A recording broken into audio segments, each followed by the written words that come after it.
Good evening once again. So, can someone just confirm for me if you guys are able to get me or not? Are you guys able to get me?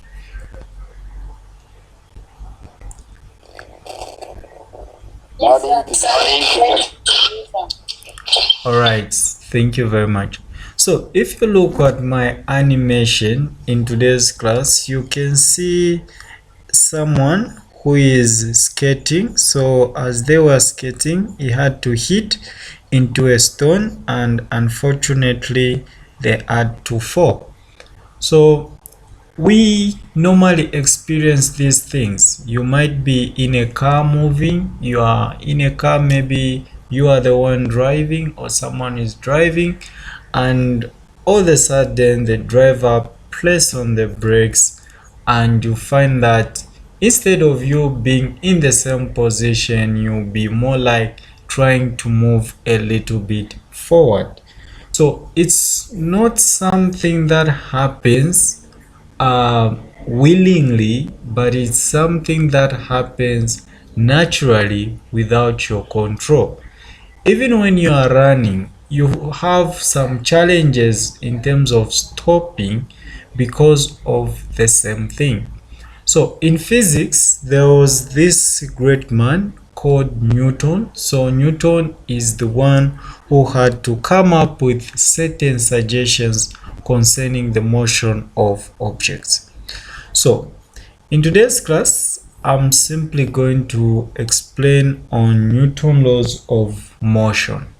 I'm pretty sure at secondary school or at your lower grades, you normally had to talk about these laws. So in this class, I'm just going to summarize all the laws so that in the next class, I'll just simply be solving different questions from different sources and different past papers. So like always, my part 1 is full of theory, and then my part 2 is full of calculations. All right, so let's quickly look at the man Newton. So the theories from Newton, they just came from him trying to understand what made an apple from a tree drop on his head. So because an apple had to drop on his head, he tried to understand what could be the cause of this. Why did the apple not move horizontally? Instead, it moved downwards. So Newton was trying to observe and understand the forces, okay, the forces that happens within the universe. So let's quickly look at what this man was trying to talk about. So when you look at Newton, Newton had 3 laws which he came up. So there are 3 laws of motion which were suggested by a great scientist who, I can say, he paved a way for all of us. So for us to understand the physics, the nature, or how things happen, Newton played a role, especially when it comes to motion. So Newton, who is a scientist and also a physicist, he came up with 3 laws. The first law is normally known as Newton's first law of motion. So Newton's first law of motion is a law which mostly focuses on forces. So it normally tries to discuss what a force is and what happens to an object when a force acts on it. Then he also tried to talk about mass. So he was more like trying to find a relationship between between mass and a force. He was trying to find a relationship between mass and a force. Then we have the second law of motion, and we also have lastly the third law of motion. So most of these laws, they happen to us, and most of the situation are things that we are familiar with. So in this class, I'll just go a bit in detail. So when you look at these laws, or what Newton was trying to explain, Newton was trying to explain a branch of physics which is known as dynamics. So when you talk of dynamics, this just describes the relationship between the motion of an object. So when you talk of dynamics in physics, it's just try to explain the relationship between the motion of an object, okay, and the forces that are acting on it. Even when you are seated, there are forces that are acting on you. When you are running, there are forces that are acting on you. So when you talk of dynamics, it's just trying to explain a relationship between an object which is in motion and the forces that are acting on it. Okay, now let's quickly look at the language of dynamics. Just like any other field, you can talk about medicine and surgery. There are some languages that we normally use. You can talk about superior, anterior, posterior. You can talk about so many languages that we have as medical doctors. And you can also talk about lawyers. They also have a certain language that they use. Like maybe a case has been dismissed. You can talk about, let's say someone has been acquitted. You can talk about bail. You can talk about a lot of terms that are being used. So even physics, it also has its own terms, but basically here we are talking about the terms in dynamics. So the first term that you need to be familiar with is the term which is force. So we need to understand Newton was trying to find a relationship between forces and mass. Okay, so as he was trying to understand this, he came up with 3 laws.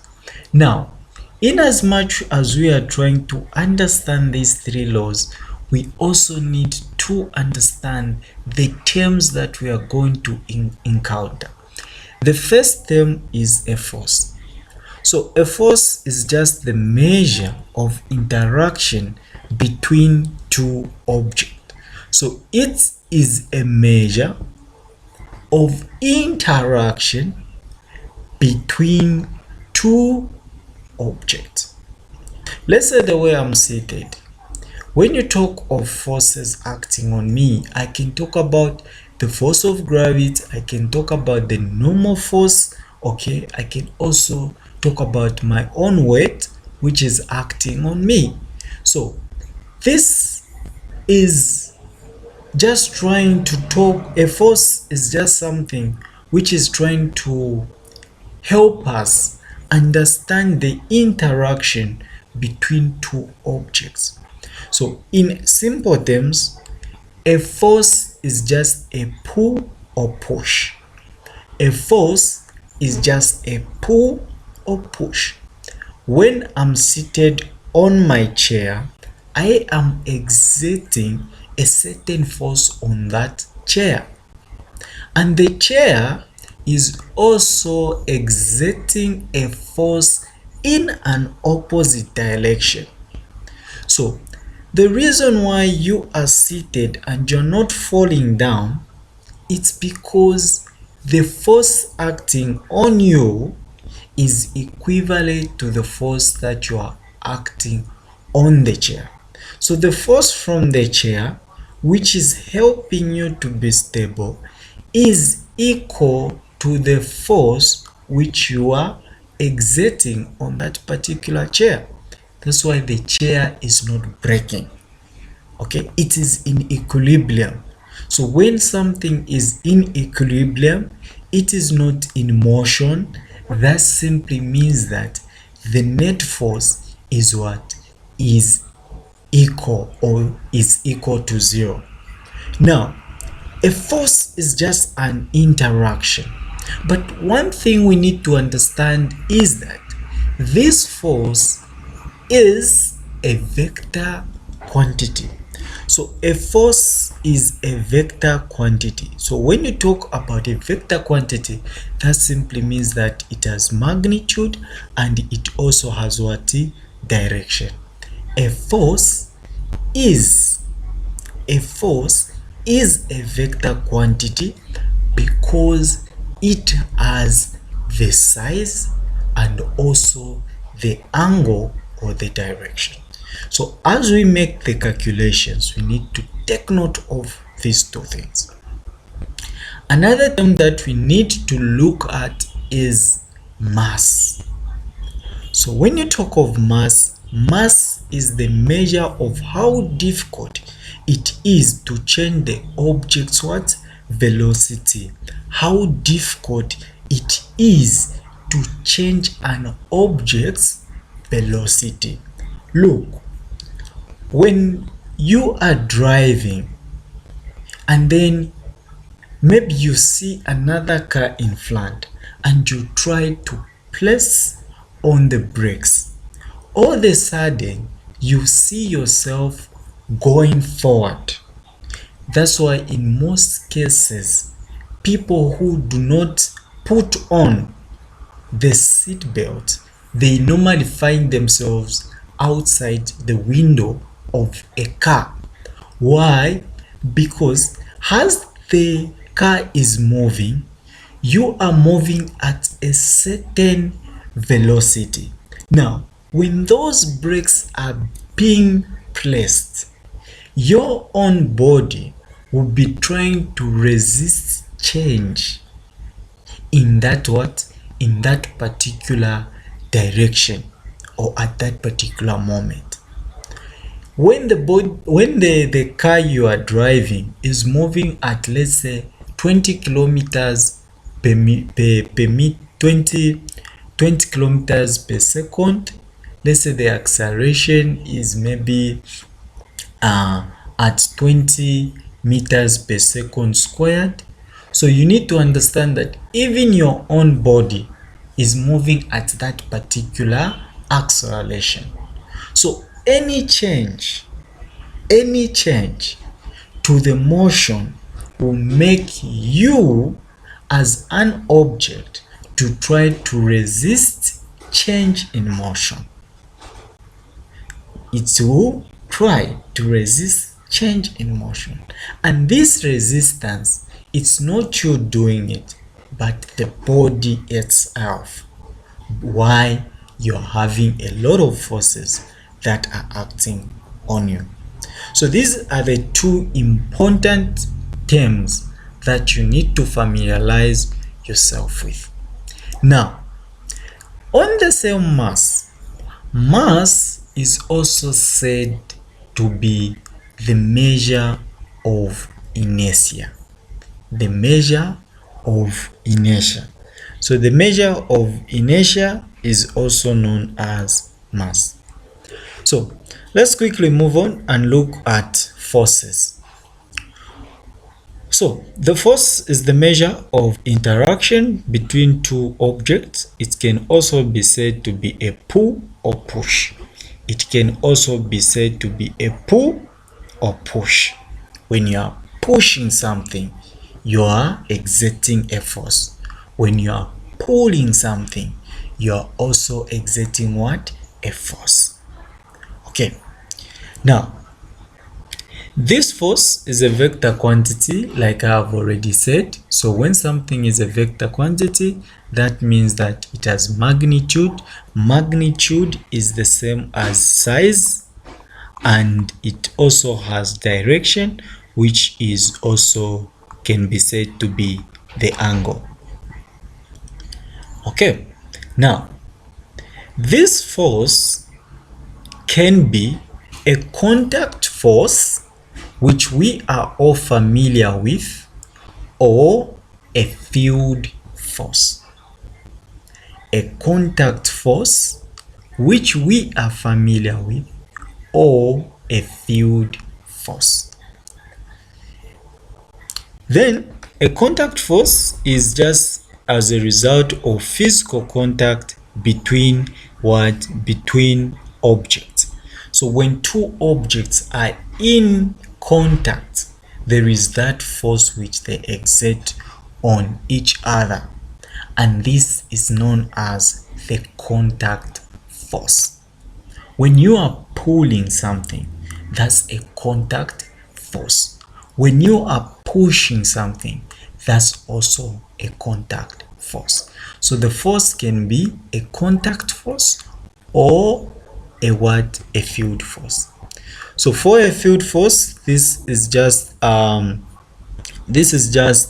a force between disconnected object, and it is also known as it is also called as action at a distance. So this is just the force that is acting on certain objects that are not in contact. In as much as you are seated, you are comfortable, maybe you are sleeping, there are a lot of forces that are acting on you. So these are just some of the examples of contact forces and also field forces. So make sure that you take a look at the notes, and as you watch the class later on, make sure that you pause the video and look at these forces. So let's quickly look at some few examples of forces that you can consider. The first one is the gravitational force. You have the Archimedes force, you have the friction force, you have the tension force, you have the spring force, and lastly you have the normal force. So these are the forces that we are going to look at in details. But note now, each of these forces have a certain particular topic you can talk about. But when you talk about friction force, you talk about tension force, spring force, actually the normal, and the gravitation force. These forces, they normally fall under other forces. Okay, so can someone ask a question in case anyone has a question? Do we have anyone with a question? Anyone with a question?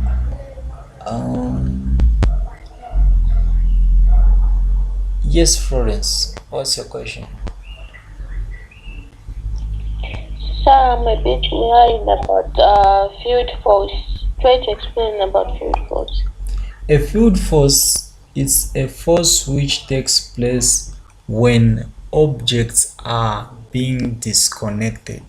When you get two magnets, when you start bringing them closer, they'll either repel or attract. So that force which is making them to do that, it's an example of a field force. A force that happens when two things are not in contact. Is that okay? Is that okay? All right. Yes, sir, thanks. All right, thank you. Okay, so let's look at the vector nature of forces. Let's quickly look at the vector nature of forces. So forces being vectors, that simply means that they have magnitude and also direction. So you also need to understand that we have the net force. So if you relate this net force is the same as a resultant force which is acting on an object. This knowledge has been borrowed from vectors.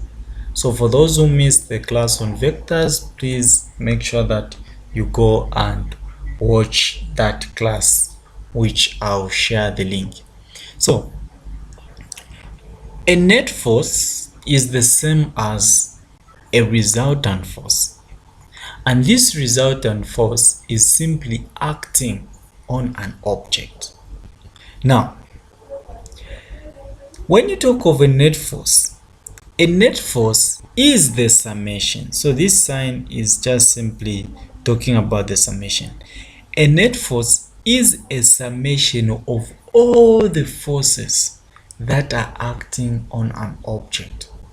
A net force is a force, is the summation of all the forces that are acting on an object. Now, different forces can act on one particular object, but what you see is the resultant force or the net force. Let's take a look. If we have, let's say, this guy here, this should be James. So James and Bernard, let's say this is Bernard. Okay, so if Bernard and James are maybe playing a game of pulling each other, they are pulling a string.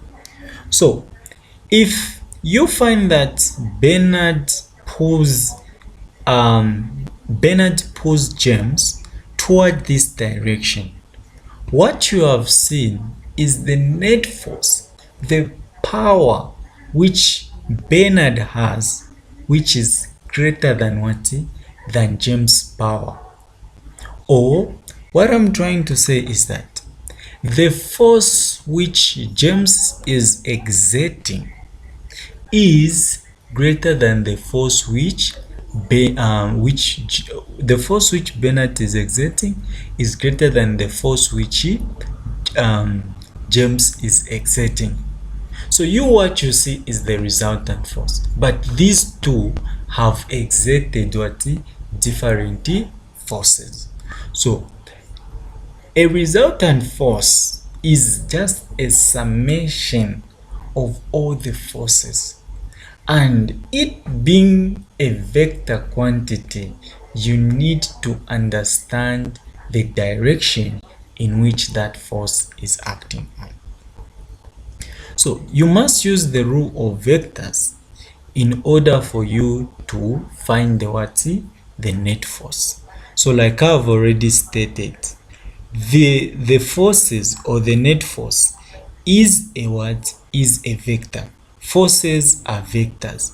So when you are trying to make calculations, you need to make sure that you consider the direction in which the forces are acting on. For example, in this case, let's say you have this force 1, and force 1 is 1 Newton.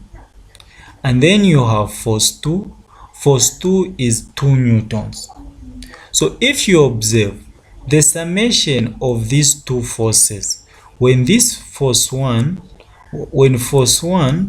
and force 2 are being used on the same spring in the same direction, the summation is is 3. So these two forces have been added. Why? They are acting in the same direction. In another case where the force is acting at an angle, let's say force 1 is acting downward, force 2 is acting horizontally. So this will act as our x component, this will act as our x component, and this one will act as our y component. With that in mind, this resultant vector, so this F2 can also be put like that. So this resultant vector, for us to find it, we are going to apply the laws of vectors. In such a case, since it's an angle, we are going to use that. The net vector, the net force is square root F1 squared, which is acting as the y component.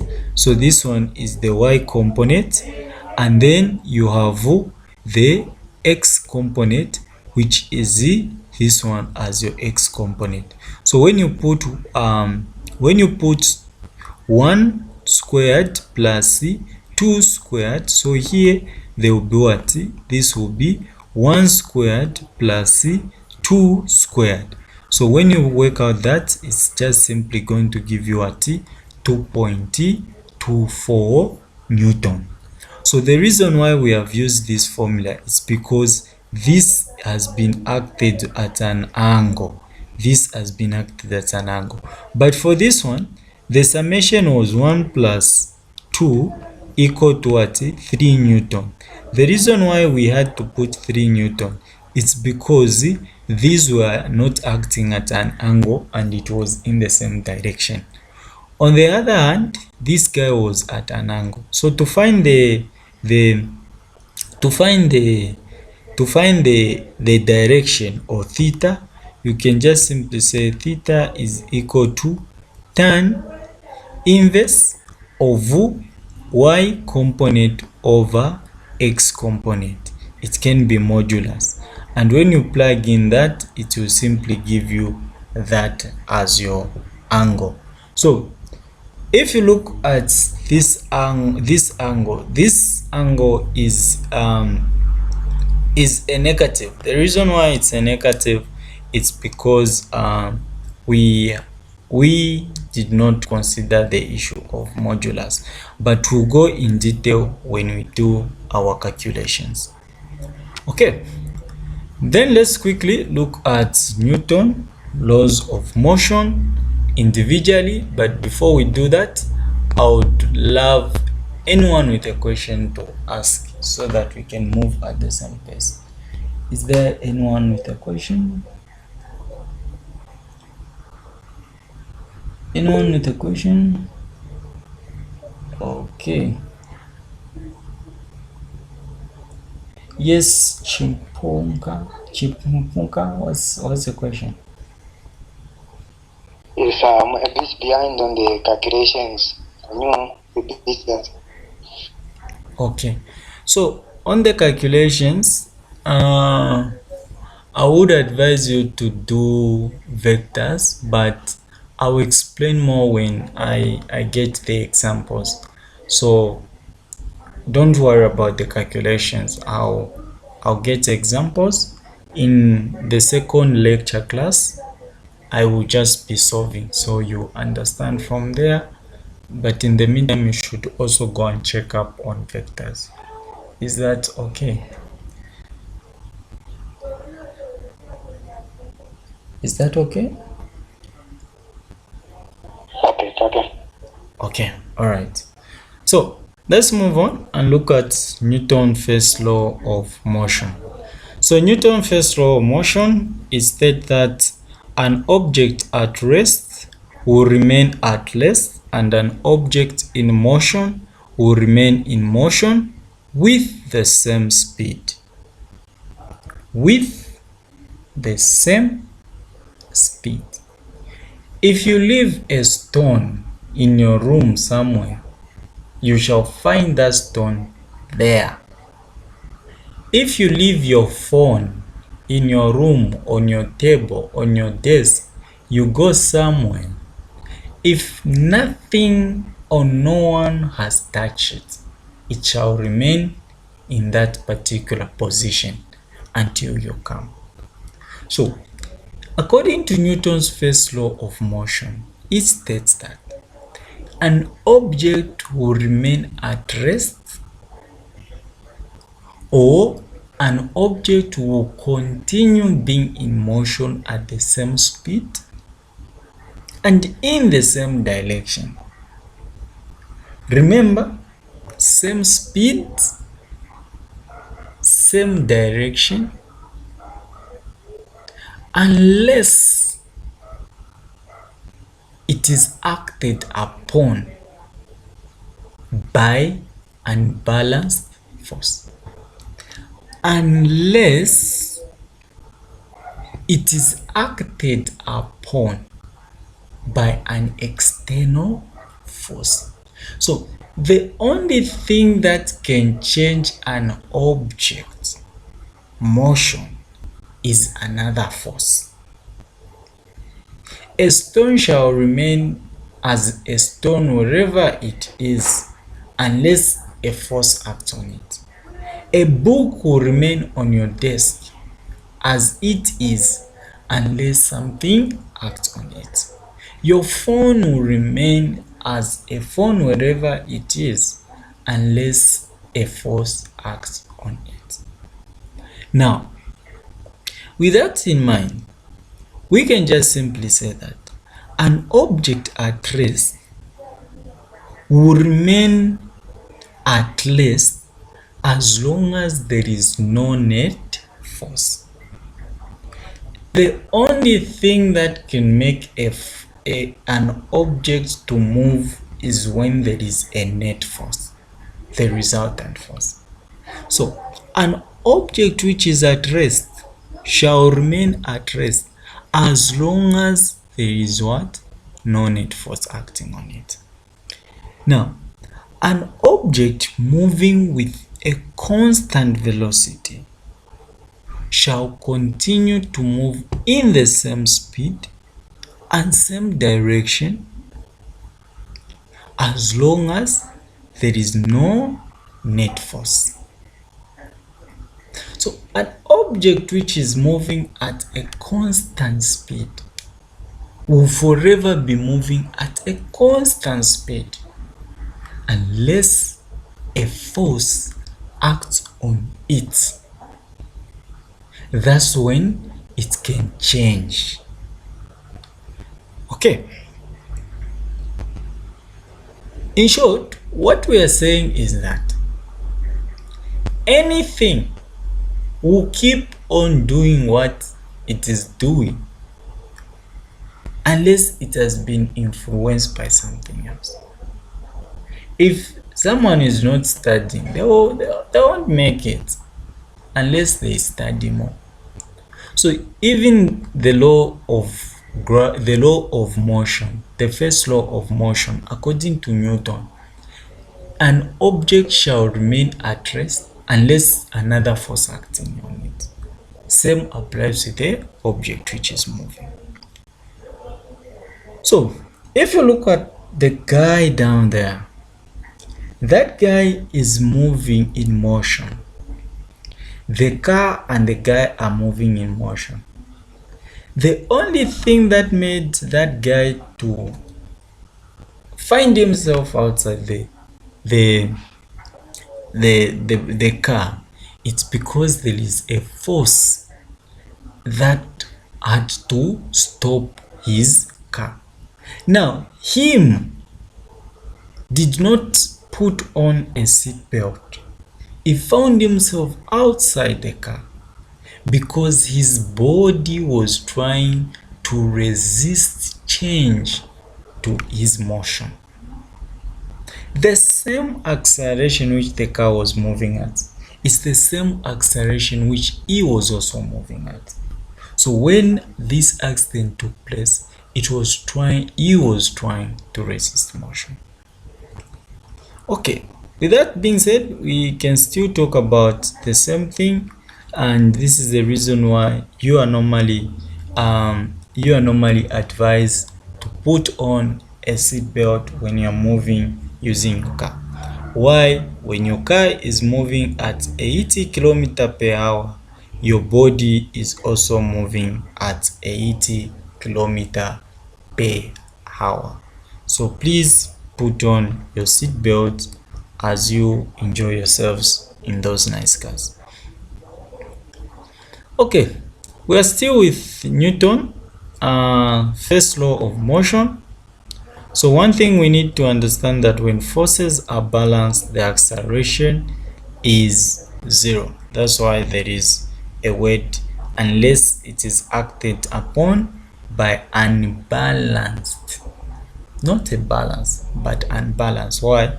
When forces are balanced, the acceleration is what? Is zero. These are things you meet in MCQ. So object at rest, velocity is zero, and the acceleration is 0. Objects in motion, the velocity is not equal to 0, but the acceleration is 0. Why is the velocity not equal to 0? Because this velocity is constant, according to what we discussed. The net force is defined as the vector sum of all the external force. I think this, I just repeated it. It's just the same thing which I explained. But my emphasis is that if the net force is 0, forces are balanced. If the net force is 0, forces are balanced. When forces are balanced, the object will be stationary or will move with a constant velocity. I think at this particular moment, let me continue, then I'll ask you guys to ask questions later on. So mass and inertia. So the first law of motion, it also tries to relate mass and inertia. Okay, so every object continues in its state of rest or uniform motion in a straight line unless it is compelled to change that state by unbalanced force. I think this is what I've already explained. Then when you talk of inertia, inertia is just a property of an object to resist change in its motion. Inertia is a property of object to resist change in its motion. That's why you saw that boy flying out of the car. Mass is a measure of amount of inertia. Mass is a measure of the amount of inertia. And then mass is also a measure of the resistance of an object to change in its velocity. So if you look at mass, mass is just trying to explain what inertia is, and its SI units are in kg. So these are the SI units of mass, which are the what? The kg. Okay, before I move on, do we have any question, ladies and gentlemen? Do we have any questions from you? Please feel free to ask so that I'll be able to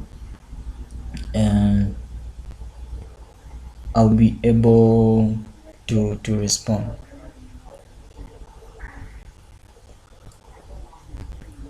Any question? Okay, it's like people are following. That's good. So let's quickly look at Newton's second law of motion. So the acceleration of an object is directly proportional to the net force acting on it and inversely proportional to its mass. Directly proportional to the net force acting on it and inversely proportional to the mass acting on it. So in this case, we are now just trying to relate three things. So here Newton was trying to relate three things. The first one was force, the other one was acceleration, another thing he was trying to talk about was mass of an object. So these are the three things which the second law is trying to analyze.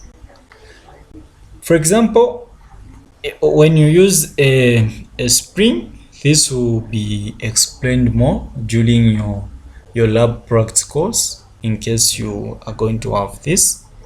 So with that, you need to understand that the acceleration is directly proportional to the force. So that simply means that when the acceleration increases, the force also increases.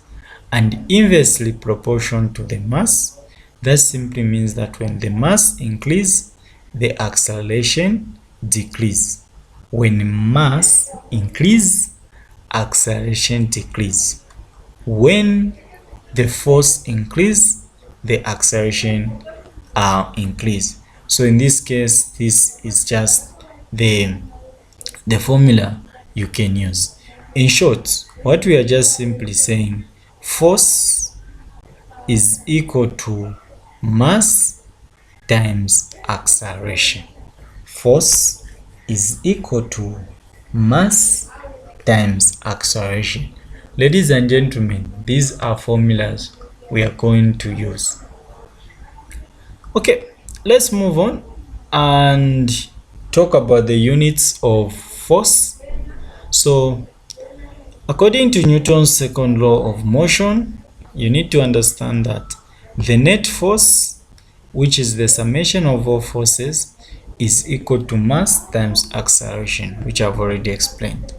So the SI units of force are just Newton. The SI units of force are just Newton. So force is equal to mass times what? Times acceleration. And this is the same as kg times meters per second squared. This can also be written as kg dot meters over second squared. So a Newton is equivalent to that. A Newton is equivalent to that. So this is the same as what? As Newton. So I think what I've written here is the same as that. Then when you talk of the US pound, you need to understand that 1 Newton is equivalent to 0.2225 pounds. Then one thing you need to understand that weight is also measured in Newton. Weight is also measured in Newton. Your weight is also measured in Newton. Okay, do you have any questions before we move on? Do we have any questions? By the way, weight is measured in Newton, and when you talk of weight, which is W, is also equal to mg. So g is just the acceleration due to gravity. That's why the SI unit of weight is Newton, just like any other force. So weight is also a force. Any question, ladies and gentlemen, before we move on? Okay. Yes, Ruth, what's your question? Will there be like a time when they would ask us a question to like calculate in pounds? Maybe it's not necessary. No, it is rare. It depends with who your professor is or your lecturer is. You might be asked to do in pound, but for the Zambian system, you normally be asked in Newton. Okay, thank you. You're welcome. Okay, there is another question. Yes, what's your question, Frederick? So my question is, when it comes to converting from Newton to how do you multiply of From Newton to what? to pound? Okay, so when you talk of pounds, mostly for, like I've responded to Ruth, when you talk of pound is a US system, but here in Zambia, mostly you'll be asked in kg and meters per second. Things like pound, miles, those are normally used for the US system. Is that okay? Yes, it is okay, but I just have that question was so for us to make proper calculations, we have to take that down to the SI. So I thought it was going to be people use the question whereby they are asking pounds and we are trying to convert the pounds into Newton for us to make proper calculations.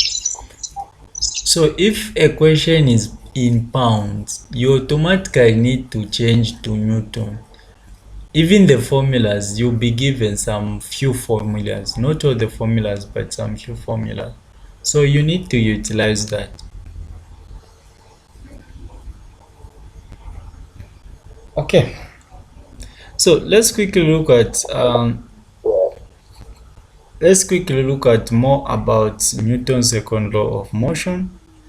So you must be certain about which body we are applying it to, and then you also need to understand that the net force must be a vector sum of all the forces that act on that object. I think that has been explained.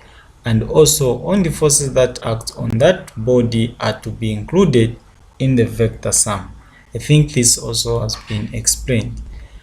And then the net force components along the axes give rise to the acceleration, because we know that a force is a vector quantity, so you also need to consider the axis in which a certain force is acting on. For example, let's say you have this as your axis. So if you have this as your axis there, and then from there you have a lot of forces that are acting on this particular object. Let's say this is the object, and let's say there is this as your net force. So this is your net force. So one thing you need to understand, that for you to know the net force of this object, you need to make sure that you are able to find the forces, the summation of all the forces acting in the x-axis and all the forces acting in the y-axis. So each of them have their own acceleration. Like this one is the acceleration for the y-axis, that one is the acceleration for the x-axis, but the mass is the same. The mass is the same because a mass is a scalar quantity. So from there now you need to look at what is the net force in the x-axis and what is the net force in the y-axis. So this will be explained more when we do the calculations. So the other force we can look at is the gravitation force. So the gravitation force is a vector force, and this is also expressed by Newton's laws of universal gravitation. So when you talk of the gravitation force, it is being expressed by Newton's law of gravitation, and the formula is as follows: Fg is equal to G m small letter m capital letter r squared, where G is the gravitational constant, m is the mass of the earth, small m is the mass of an object, and r is the radius of the earth.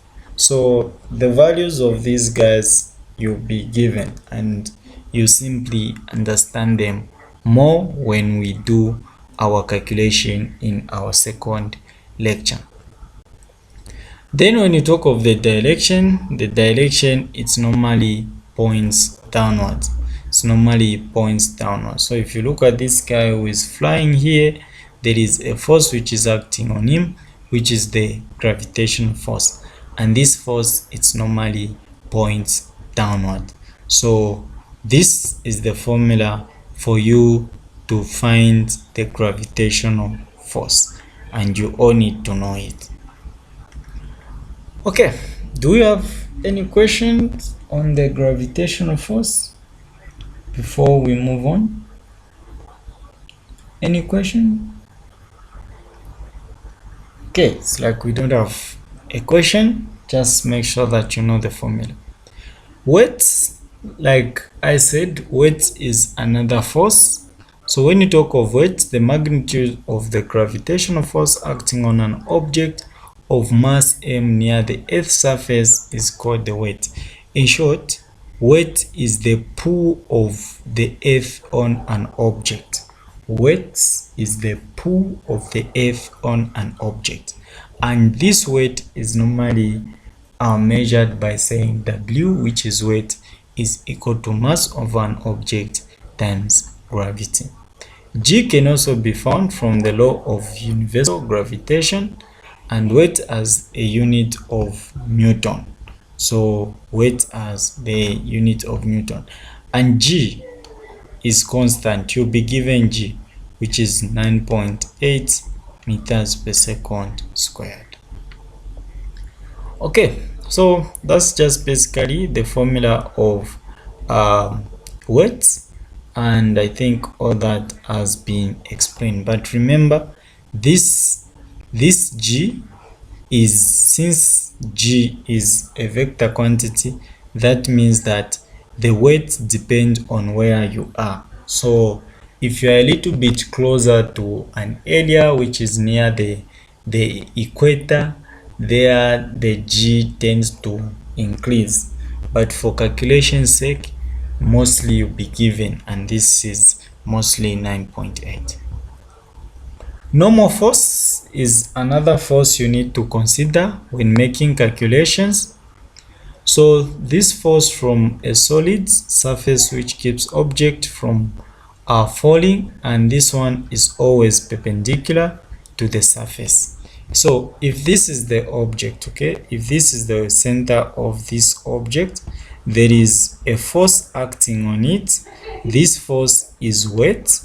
So this force is weight. So that force has a force which is acting opposite to it.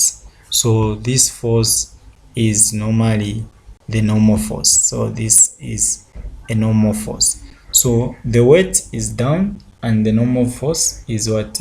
Is up. Actually, in most cases, the normal force is equivalent to the weight of an object. And then this one, it's a vector quantity, of course, and normally it has a size. So this is just an illustration of a normal force. I think I've already explained. So a normal force, you have the gravitational force, which is the weight pulling the object down. There is also a force which is perpendicular to the weight of an object, and that's simply a normal force. So if you look at the normal force, the normal force is in the y-axis. The normal force is in the y-axis. So this is a free body diagram, and this has been taken as a as the block. So this block, this center of the block, which has been illustrated by the black dots there, it is having two forces. One force is going up, another force is going what? That one force is going down, which is the weight, and another force is going what? Up. So from here you can come up with the formula of the normal force, whereby you can say the net force of what? The net force of the objects or the forces acting on this block. The net force are one, the acceleration in the y-axis, and also the Fg, which is the gravitational force, and N just to represent the normal force. So if the normal force is that, then Fg, okay, Fg, the reason why we are putting the Fg, which is more like the gravitational force, it's because it is acting downward, okay? So Fg is in the negative direction. Fg is in the negative direction. Even there, Fg is in the negative direction. Then this MAY, this is just the mass of this guy, the mass of the block, and the acceleration in the y-axis. So get me right, in this object which is at rest, one thing you need to understand is that the object is not moving. The object is not moving. So since it's not moving, it's not going up, it's not also down. It's not up or going down. So that simply means that the acceleration in the y-axis is what? Is 0. The acceleration in the y-axis is 0. So if you say n minus fg, which is that one, m times the acceleration in the y-axis is 0. So we're going to put 0 there. So n minus fg will simply be equal to what? 0. So normal force, which is for n, is just equal to what? Fg. And you know that normal force is equal to, you know that Fg is the same as the weight, which is what? Mg. So that's how the formula has been derived. So this is the formula for you to find the normal force. So that's the formula, and that's how easily it can be derived. Ladies and gentlemen, do we have any questions on the normal force before I move on? Any question?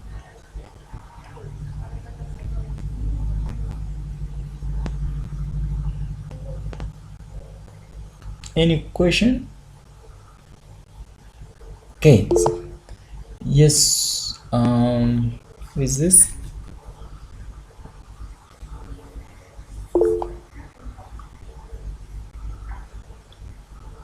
Yes, Ruth. Your hand is up. What's your question, Ruth? I'm still kind of lost on the equation. I'm behind. Okay. So if this is a block, isn't it? So if this is a block, like in that particular case, one thing you need to understand is that this block is having the force acting on it. Let's say this is the center. It's having a force acting on it. This force is what? Mg, which is the weight. W, weight. Like we have already explained on top. Then there is a force which is acting perpendicular to this W, and this force is what we are calling the what? The normal force. Now, the normal force minus W, which is the weight, is equal to the what? The force, another force which is due to the acceleration, which is what? MAY, the acceleration in the y-axis. Now, you need to know that when an object is at rest, that means that there is no acceleration in the what? In the y-axis. So you're going to have normal force minus the weight is equal to 0, because the acceleration there is what? Is 0. Because it's in the y-axis. There is no movement. So we are now going to say normal force is equal to this weight will go to the other side, which is what? W.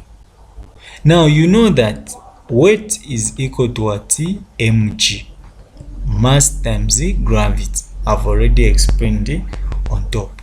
Normal force is weight is equal to mg. So I've just replaced mg. I've just replaced weight with the mg because that's the formula. Now this weight is sometimes said to be the force due to gravity. This one. That's why you are having the what? 30 Fg, which is the force of gravity, or the gravitational force, which is the same as that. But in the actual sense, we're just simply talking about the weight. Is that okay?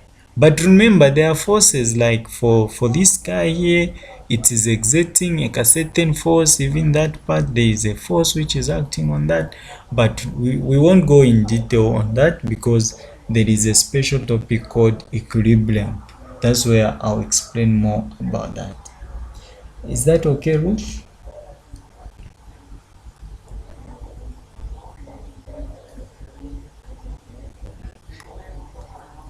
Is Ruth around? Is it okay? Yes, it's okay. Okay. Yes. So another force which we can talk about is tension. I think for tension, this is where you can talk about, let's say this this mass here, M2, an object is being balanced by another mass which is M1.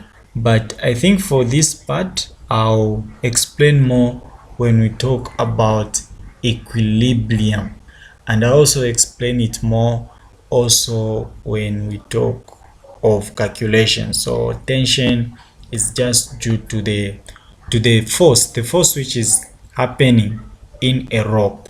It's a force which is happening in a rope, whereby there is one pulling there and also another one pulling there. So it's just a force which is taking place in terms of the string, the cord, or the rope.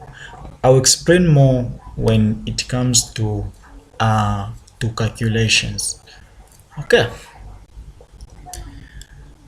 so let's make sure that we understand that when these two are balanced, then that simply means that the tension here is equal to the tension there. But don't worry about that, I'll explain more when it comes to calculations and also equilibrium. Let's quickly look at Newton's third law of motion. So if object 1 and object 2 interact, the force exerted by object 1 on object 2 is equal in size. It's equal in size but opposite direction to the force exerted by object number 2 on object number 1. Okay, so this one can be simply summarized as, for every acting force there is a reacting force. For every acting force there is a reacting force. Just like as human beings, let's say every time you are the one who is poking someone, okay, mostly this is common when it comes to social media influencers. Most of the people who have influence on social media, they normally face this. Let's say those people on Facebook, those people on social media, most of the people, they don't think the impact they have when they comment something bad in the comment section. That's why most of the bloggers, most of people who run Facebooks, the pages and other stuffs, they automatically block people who say something bad consistently. Or even in real life, every time you poke someone, every time you fight someone, trust me, at one particular time they'll react to what you do to them. No matter how kind they are, they also have a side which they don't show. They'll surely react to that. It is a life situation in real life and also in physics. So even in physics, when a certain force is acting on an object, or when an object is acting on another object, that object is sending the same reaction which it is being acted upon. So for every acting force, there is a reacting force which is in the opposite direction. For every acting force, there is a reacting force which is normally in the opposite direction. So if this person is pulling, this is in terms of tension. I'm sure you guys were thinking, no, it will go like that, like that. No. If the force in tension is pulling, okay, this guy is pulling this side, there is also this other guy pulling. So if we treat this one as the action force, then this is the what? The reaction force, assuming that these guys are applying the same force. So that's what the third law was just trying to explain. For every acting force, there is a reacting force. Okay, so I think for the third law of motion, it will be applicable when we start solving. It will be applicable when we start solving. And then you can see some negative here. So this negative is just talking about the opposite direction, but the forces are equal. The forces are equal, but in just opposite direction. That's why one is positive, the other one is negative. Okay, so the next thing which you need to understand when you are dealing with calculations on Newton's law of motion is the free body diagram. A free body diagram, this is the most important step in solving problems involving Newton's laws of motion. Always make sure that you draw a free body diagram, and that free body diagram should be able to show all the forces acting on it. So for some lecturers, in a case maybe your calculations are long but your free body diagram is okay, they can give you some certain marks. So make sure that you know the free body diagram. So be sure to include only the forces acting on an object. I think this has already been said. I've already explained on that. Then include any field forces acting on the object. Do not assume the normal force equal the weight. There is an emphasis on that. Do not assume that the normal force is equal to the weight. Why? The only reason in that particular part we had the normal force being equal to the weight, it's because there was no acceleration in the y-axis. But if there is acceleration in the y-axis, then the normal force is not equal to the weight. So such are things that will be explained in detail. Trust me, the journey of physics starts from here. Vectors, anyone can understand them on their own. They can enjoy them. You can talk of linear motion, anyone can enjoy them. But when we start from projectile motion, then we enter Newton, then work power and what? Those are for babies. Then we go momentum. Then as we go down there, things start acting up. So please continue with the same spirit and continue studying hard. So free body diagram, this is the difference. This is the reality. This is the physical picture. This is the reality. But for free body diagram, this is how you show it. So this is how you show it. Actually, the book is not supposed to be there. You just show the center of gravity. You go up, this one as the force, and then downward as the what? As the weight. So this is normally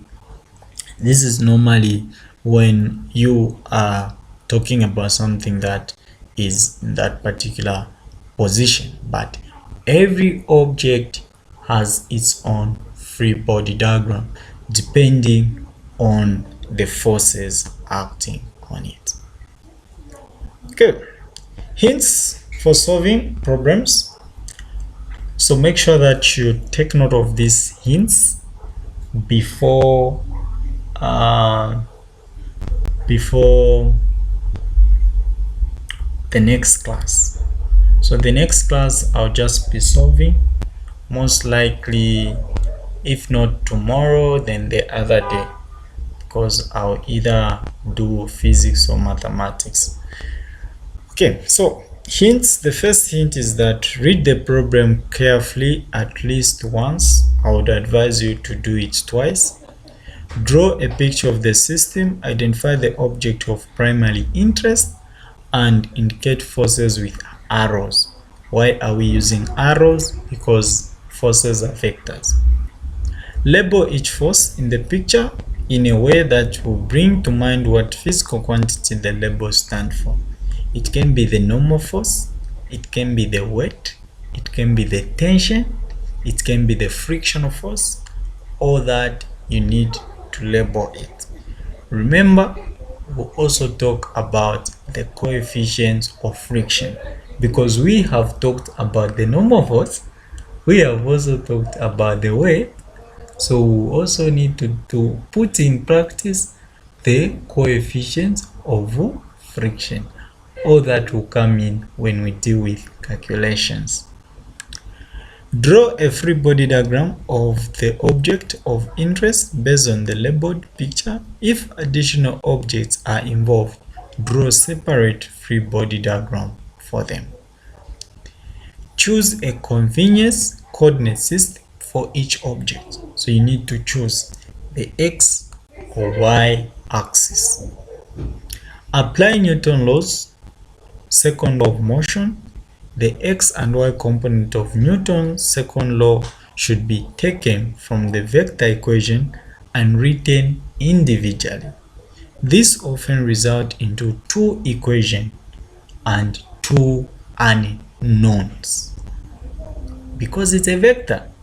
So two equations, two unknown. The first equation and the second equation. Then solve for the desired unknown quantity and substitute the numbers. So you have the X component of the force, you use that, and the Y component of the force, you use that particular formula. So this is how easily you can solve the problems. So ladies and gentlemen, I think that